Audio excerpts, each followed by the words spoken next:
आज तो बहुत सब खुश नजर आ रहे थे। मेघा और आयुष की शादी एक अरेंज मैरिज थी और शादी में आए हुए सभी मेहमान उनकी जोड़ी को देखकर यही कह रहे थे कि भगवान ने कितनी खूबसूरत जोड़ी बनाई है, जैसे ये दोनों एक दूसरे के लिए ही बने होंगे। बिल्कुल परफेक्ट मैच है। भगवान हमेशा ही इन्हें ऐसे ही खुश रखे। बड़ी धूमधाम से शादी हो गई। सब मेहमान अपने अपने घर चले गए और मेघा और आयुष की नई जिंदगी शुरू हो गई। भले ही इन दोनों की अरेंज मैरिज थी, मेघा घर संभालती क्योंकि वह कम पढ़ी लिखी थी, इसलिए हाउस वाइफ थी और आयुष जॉब कर पर जाता था। फिर अचानक एक दिन आयुष ने घर आकर सबको यह खबर सुनाई कि उसका ट्रांसफर किसी दूसरे शहर में हो गया है, इसलिए उसे जाना होगा। उसके मम्मी पापा ने कहा कि ठीक है चले जाओ, पर मेघा को भी अपने साथ ले जाओ, वह अकेली यहाँ क्या करेगी। पर आयुष ने कहा मम्मी पापा आप दोनों की देखभाल कौन करेगा, आप दोनों भी तो यहाँ अकेले ही हो जाओगे। फिर मेघा वहाँ अकेली रहेगी, नया शहर नई जगह, वहाँ पर उसको कैसे मन लगेगा। मगर आयुष के माता पिता ने कहा कि उसकी फिक्र तुम मत करो, हम दोनों एक साथ हैं, अपना ध्यान रख लेंगे। तुम दोनों को भी एक साथ ही रहना चाहिए, दूर रहने से रिश्ते में दूरियां आ जाती हैं। फिर तुम वही काम करोगे या घर आकर खाना बनाओगे, इसलिए मेघा बहू तुम्हारे साथ होना चाहिए। फिर वह अकेली बाहर निकलेगी तभी तो कुछ समझेगी, घर बैठकर थोड़ी दुनियादारी का कुछ पता चलता है। आयुष ने जैसे ही मन में मेघा को साथ ले जाने के लिए हाँ कर दी और मेघा का सामान पैक लगा। इस तरह आयुष और मेघा अपने मम्मी पापा का आशीर्वाद लेकर दूसरे दिन ही घर से निकल गए। मेघा पहली बार आयुष के साथ अकेले कहीं बाहर जा रही थी। वह बहुत खुश थी और डरी हुई भी थी। अकेले कैसे मैनेज करेगी। रात होने से पहले ही दोनों कंपनी की तरफ से मिले हुए फ्लैट में पहुंच गए। आयुष ने सबसे पहले खाने के लिए बाहर से कुछ मंगवा लिया। खाना खाकर आयुष लेट गया और मेघा अपने बैग्स अनपैक करने लग गई। दूसरे दिन सुबह तैयार होकर आयुष इसके लिए निकल गया। मेघा सारा दिन घर में अकेली बोर हो रही थी, कभी अपने मम्मी पापा और कभी अपने सास ससुर को पढ़ती रही। कुछ देर के लिए सो गई, फिर शाम को होते ही खाना बनाने लगी। सस में जैसे तैसे उसका दिन निकल गया। रात को आयुष के आते ही ढेर सारी बातों का पिटारा खोलकर बैठ गई और पूरा दिन क्या किया सब बताने लगी। फिर आयुष उसके मन के दिन के बारे में पूछा। उसने कहने लगा कि अच्छा दिन था, अब बहुत थक गया हूँ इसलिए सोना चाहता हूँ। अब धीरे धीरे वक्त गुजरने के साथ दोनों के मनमुटाव होने लगे। आयुष को मेघा से सिर्फ बुराइयां ही नजर आती, कभी उसके कपड़े पहनने के तरीके, कभी उसके बाल संवारने के तरीके, कभी उसके कम पढ़े लिखे होने के कारण वह उसे कुछ न कुछ सुनाता रहता। मेघा चुपचाप उसकी बातें सुनती रहती।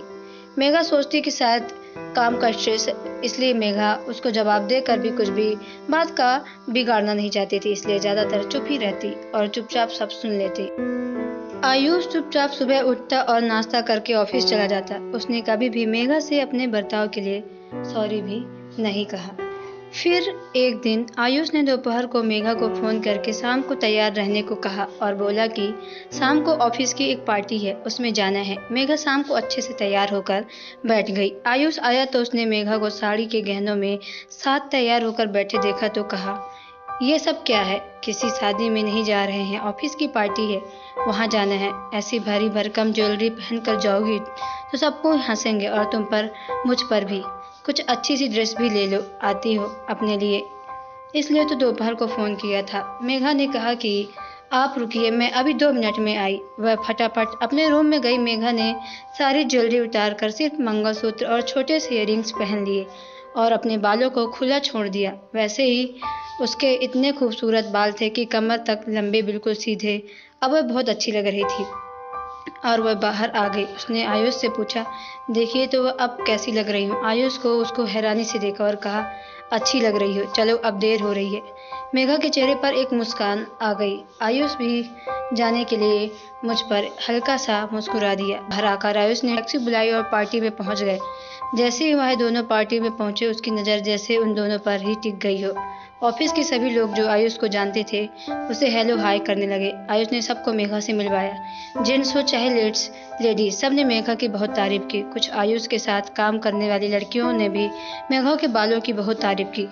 कोई उसकी साड़ी की तारीफ कर रही थी तो कोई उसके बालों की, कोई उसकी चेहरा देख के तारीफ करती, मतलब उसको सब कोई तारीफ कर रहे थे और कई तो उसके बोलने के तरीके से भी बहुत प्रभावित थे।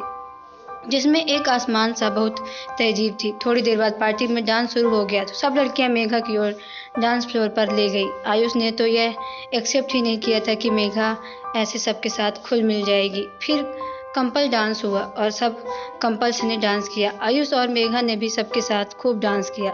पार्टी खत्म होने के बाद दोनों घर के लिए निकल पड़े। जैसे ही टैक्सी वालों ने उनकी बिल्डिंग के आगे उतारा तो आयुष ने मेघा से कहा, चलो थोड़ी देर पार्क में टहलते हैं। मेघा ने कहा, हाँ जी चलिए। कुछ देर बाद चुपचाप पहनने के बाद आयुष ने एक बात शुरू की। कहा, I am so sorry, I am sorry फिर एवरीथिंग। मेघा ने कहा, अरे सॉरी क्यों बोल रहे हो, ऐसा भी क्या कर दिया आपने। आयुष बोला, मैं तुम्हें कितना कुछ नहीं वजह सुना देता हूँ, कितनी बार डांट देता हूँ, चिल्ला देता हूँ, पर तुमने कभी आगे से जवाब नहीं दिया, न कभी मुझसे कभी बहस किया। तुम मुझ पर गुस्सा भी नहीं आती क्या। मेघा ने कहा, नहीं तो ऐसे कोई बात नहीं है, अब गुस्सा आने लगा है। पति की डांट सुनना तो पत्नी का धर्म है। फिर वो हंसने लगती है। आयुष उसे देखता रहता है और फिर कहता है कि तुम्हारी मुस्कान कितनी प्यारी है, हंसते हुए तुम बहुत अच्छी लगती हो। इतना सुनते ही मेघा शर्मा जाती है और कहती है, अच्छा जी, आपने हमारी मुस्कान सिर्फ आज ही देखी है, इसका मतलब अभी तक आपने हमें देखा ही नहीं। कितने महीने हो गए हमारी शादी को, आज पहली बार आपके मुंह से यह सुन रही हूँ। कहते हुए आयुष ने कहा, इसलिए तो सॉरी बोल रहा हूँ और सब कुछ सच सच बताता हूँ। पता है मेघा, मेरा तुमसे शादी करने का बिल्कुल भी मन नहीं था, क्योंकि मुझे लगता था कि तुम मेरे जैसे काबिल नहीं हो सकता, हमारा कोई मैच नहीं है, क्योंकि मैं इतना पढ़ा लिखा और इतनी अच्छी कंपनी में बड़ी पोस्ट पर काम करता हूँ। तुम कम पढ़ लिखी हो। मैंने मम्मी पापा से मना भी किया था, पर पता नहीं उन्होंने तुम में ऐसा क्या देखा, उन्हें लगा तुम में अच्छी लड़की हो, मुझे कोई नहीं मिल सकती तुम्हारे जैसे। मम्मी पापा की बात भी नहीं टालता था, उसमें तो मैं बहुत प्यार करता हूँ, जान से भी ज़्यादा, इसलिए उसे कहने पर मैंने तुमसे शादी कर ली। शादी के बाद तुम्हारा अच्छे से घर संभालना, मम्मी पापा की इतनी देखभाल करना, ये सब देखकर मुझे अच्छा लगने लगा। कोई बात नहीं, कम पढ़ी लिखी हो, सही हो, पर तुम मेरे मम्मी पापा का ध्यान मुझसे भी अच्छा रखती हो, इसलिए सोचा कि उनके खातिर मैं शादी निभा लूँगा। पर आज, कहते हुए आयुष रुक गया। तो मेघा ने पूछा, पर आज क्या, आगे तो बोलिए, रुक क्यों गए आप। आयुष ने कहा, आज तुम्हें पार्टी में सबके साथ ऐसे अच्छे से बातचीत करके देखा और सबके साथ मिलकर डांस करते देखा, लगा मैं कितना गलत था और मैं तुम्हें कितना गलत सोच रहा था। मैंने तो तुम्हें कभी अच्छे से जानने की कोशिश भी नहीं की थी। पार्टी में तुम बिल्कुल सबसे अलग रही थी। मुझे एहसास हुआ कि मैं तुम्हें जानता ही नहीं हूँ और मैंने तुम्हें बिना जाने पहचाने, बिना कुछ बात किए तुम्हारे बारे में अपनी राय बना ली। पता है, आज ऑफिस में जब सर ने सबको अपनी अपनी वाइफ के साथ आने के लिए कहा तो एक बार तो मैंने मना ही कर दिया था, पर सबके कर जाने के लिए माना। पर मुझे यही लग रहा था कि शायद तुम्हारी वजह से मेरी पार्टी में इंसर्ट ज़रूर हो जाएगी, सब मुझ पर हंसेंगे। आज खुद को अपने आप में शर्मिंदगी आ रही है कि मुझे यह एहसास भी हो गया कि कभी किसी को बिना जाने उसके बारे में राय नहीं बनानी चाहिए। इसलिए तुमसे मैं सॉरी कह रहा हूँ। जानता हूँ सॉरी भी बहुत छोटा शब्द है और हो सके तो मुझे माफ़ कर दो। I am so sorry. Megha ने कहा, कोई बात नहीं, आज आपने अपने दिल की बात कही, मुझे बहुत अच्छा लगा। मैं जानती हूँ कि मैं सिर्फ 10वीं पास हूँ, आप जितना पढ़ी लिखी नहीं हो। आपको बड़े पढ़े लिखे लोगों से उठना बैठना, इसलिए तो डर के मारे मैं खुद को अपने साथ कहीं जाने के लिए भी नहीं कहती हूँ। मैं तो खुद कभी नहीं चाहती कि मेरी वजह से आपकी कहीं बेइज्जती हो। हमारा तो कोई मैच भी नहीं था, फिर भी अपनी तरफ से कोशिश करती हूँ कि आपको मेरी वजह से कभी कोई परेशानी नहीं हो। नहीं मेघा, ऐसा मत बोलो, मेरी ही सोच गलत थी। खाली पढ़े लिखे ना होने से ही तो संस्कार नहीं आते।